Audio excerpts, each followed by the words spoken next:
नमस्कार दोस्तों, आपका हमारे चैनल अभय एजुकेशन में स्वागत है। हमारे आज के वीडियो का विषय है मौर्य साम्राज्य। इसमें हमने आपको चंद्रगुप्त मौर्य, बिंदुसार, अशोक के साम्राज्य नीतियों के बारे में बता दिया था। अब हम आपको अशोक की धर्म नीति के बारे में बताते हैं, लेकिन इससे पहले हम आपको ये बताते हैं अशोक के हृदय में धर्म का विचार का प्रभाव किस प्रकार हुआ। 261 ईसा पूर्व में अशोक ने कलिंग विजय की। 261 ईसा पूर्व में अशोक ने कलिंग के राज्य पर आक्रमण किया, क्योंकि कलिंग उस समय मगध की साम्राज्यवादी सत्ता को चुनौती दे रहा था। इस वजह से अशोक ने कलिंग पर 261 में आक्रमण किया और कलिंग को अपने राज्य में शामिल करके उसे एक प्रांत बना दिया। और जिस समय अशोक के 13वें शिलालेख में कहा गया है कि अशोक के 261 में कलिंग के युद्ध में 1 लाख व्यक्ति मारे गए और 1.5 लाख व्यक्तियों को बंदी बनाया और इससे कई ज़्यादा व्यक्ति घायल और मृत हुए थे। इससे अशोक के हृदय में एक धर्म की भावना का उत्पन्न हुआ और अशोक ने आजीवन कभी युद्ध न करने का प्रचार किया और साथ ही जहां उसने युद्ध के स्थान पर धर्म का अपनी प्रजा में और अपने प्रांतों में इसका प्रचार किया।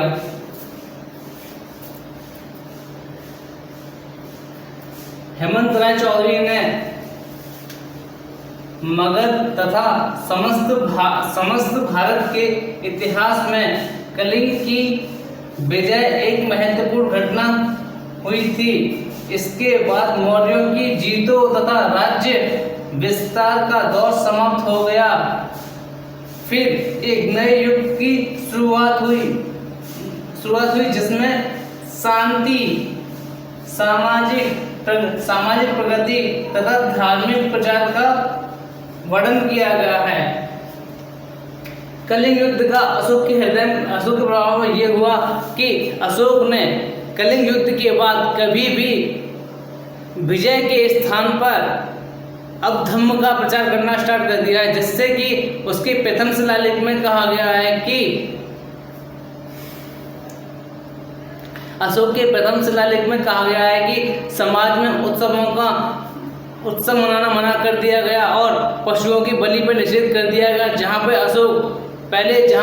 अशोक प्रारंभिक जीवन में शैव धर्म का अनुयायी था, उसके लिए पशुओं का शिकार करना, आखिर करना यह उसके दैनिक जीवन का मुख्य कार्य था। इसलिए उसके हृदय में जो परिवर्तन धर्म के कारण हुआ, उसने अपने भोजनालयों में जितने पशुओं के व्यंजन बनते थे उन सभी को निषेध कर दिया गया और उसने पशुओं के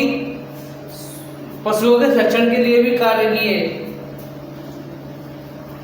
अब हम आपको धर्म क्या है, अशोक के धर्म के बारे में बताते हैं। अपनी प्रजा के नैतिक उत्थान के लिए अशोक ने समाज में प्रगति, उन्नति और धार्मिक कार्यों के लिए जो धर्म का प्रचार किया। धर्म प्राकृतिक भाषा का शब्द रूप है, जिसे संस्कृत में धर्म को धर्म कहते हैं। अशोक की सहिष्णुता की नीति।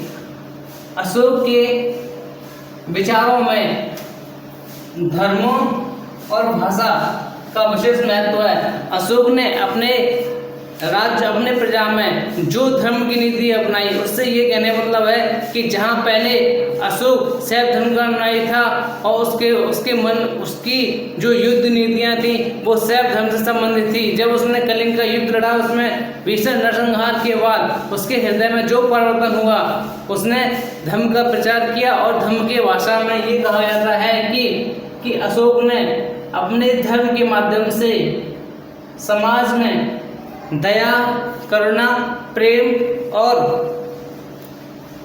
द्वेष की भावना को दूर कर दिया। भाषा एक माध्यम है जिसके द्वारा अशोक ने अपने भाषा के द्वारा ही अपने धर्म का प्रचार किया, जिसमें कहा गया कि अशोक जनता को अपनी भाषा के दया करुणा की नीति के द्वारा ये कहता है कि मनुष्य सारी प्रजा हमारी जनता है और राजा का ये कर्तव्य होता है कि प्रजा के सुख में ही राजा का सुख है। राजा को अपने प्रजा के ही सुख में कार्य करना चाहिए। अशोक की अहिंसावादी नीति, इसमें अशोक ने पशु बल निषेध कर दिया गया, उत्सवों को मनाना निषेध कर दिया गया।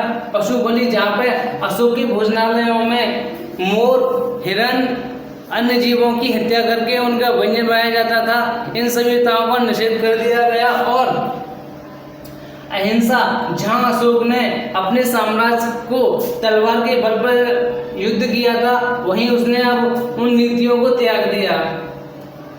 अशोक के लोक कल्याणी कार्य, इसमें आता है माता पिता,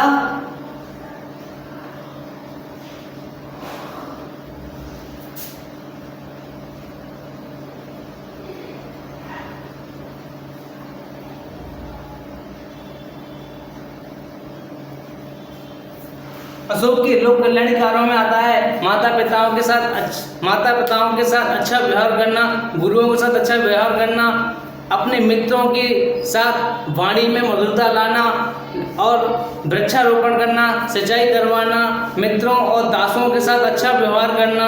ये अशोक के दूसरे शिलालेख में, जो एक बड़ा शिलालेख है, उसमें कहा गया है।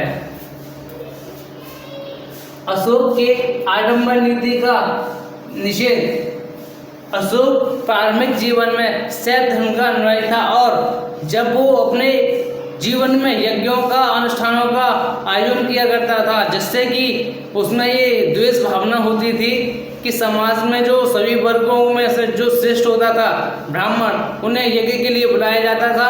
और अशोक ने इन सभी नीतियों का त्याग किया बौद्ध धर्म से, क्योंकि इनमें जो आडंबर होते थे उनमें पशु की बलि दी जाती थी, इसलिए अशोक ने इन आडंबरों को निषेध कर दिया गया। निगाली सागर अवलेख, इससे यह ज्ञात होता है कि अशोक ने नेपाल की तराई में स्थित कनक मुनि के स्तूप का आकार दोगुना करवाया और अशोक अपने राज्याभिषेक के 8वें राज्याभिषेक के वर्ष लुम्बिनी गया। वहाँ लुम्बिनी गया और वहाँ कर जो था उसे 1/8 कर दिया गया। इसके बाद राज्याभिषेक के 20वें वर्ष बाद अशोक लुम्बिनी गया, जहाँ पर भगवान बुद्ध ने जन्म लिया था। वहाँ पर अनेक शिलालेख स्तंभ करवाए, जिससे ये होता है कि अशोक ने वहाँ की जनता के लोक कल्याण कार्यों के लिए अपने शिलालेख खुदवाए। कौशाम्बी तथा प्रयाग स्तंभ लेख से धम्म महामातों की नियुक्ति की। राज्याभिषेक के जो 14वें शिलालेख में अशोक ने 14वें राज्याभिषेक में अशोक ने धम्ममाता नीतियों का उल्लेख किया है, जिससे ये कहने का तात्पर्य यह है कि अशोक ने अपनी प्रजा के नैतिक कार्यों का नैतिक उत्थानों के लिए धम्ममाताओं की नियुक्ति की। उनका कार्य ये था कि प्रजा में घूम के राजा को सूचना करना कि वहाँ का प्रजा का राजा के प्रति कैसा व्यवहार है, राजा का प्रजा के प्रति कैसा व्यवहार है, और लोगों में राजा और प्रजा के बीच जो नैतिक संबंध होता है उसके बारे में राजा को सूचना करना धम्ममाताओं का। अशोक के शिलालेखों की संख्या 14 है और स्तंभ लेखों की संख्या 7 है। ब्राह्मणगढ़ शिलालेख, इससे ये सिद्ध होता है कि अशोक प्रारंभ में शैव धर्म का अनुयायी था।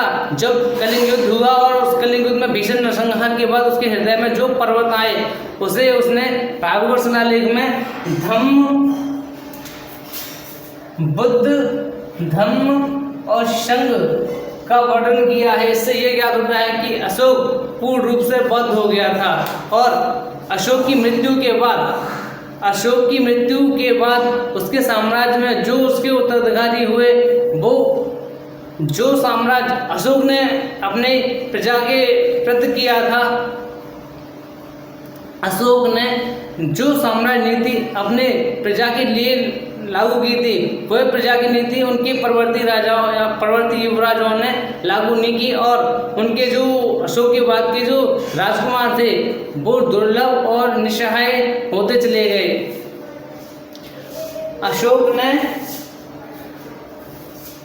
अशोक के महामात्र पुष्यमित्र शुंग ने अंतिम मौर्य शासक बृहद्रथ की हत्या 184 ईसा पूर्व में कर दी, और इस प्रकार मौर्य साम्राज्य का अंत हो गया।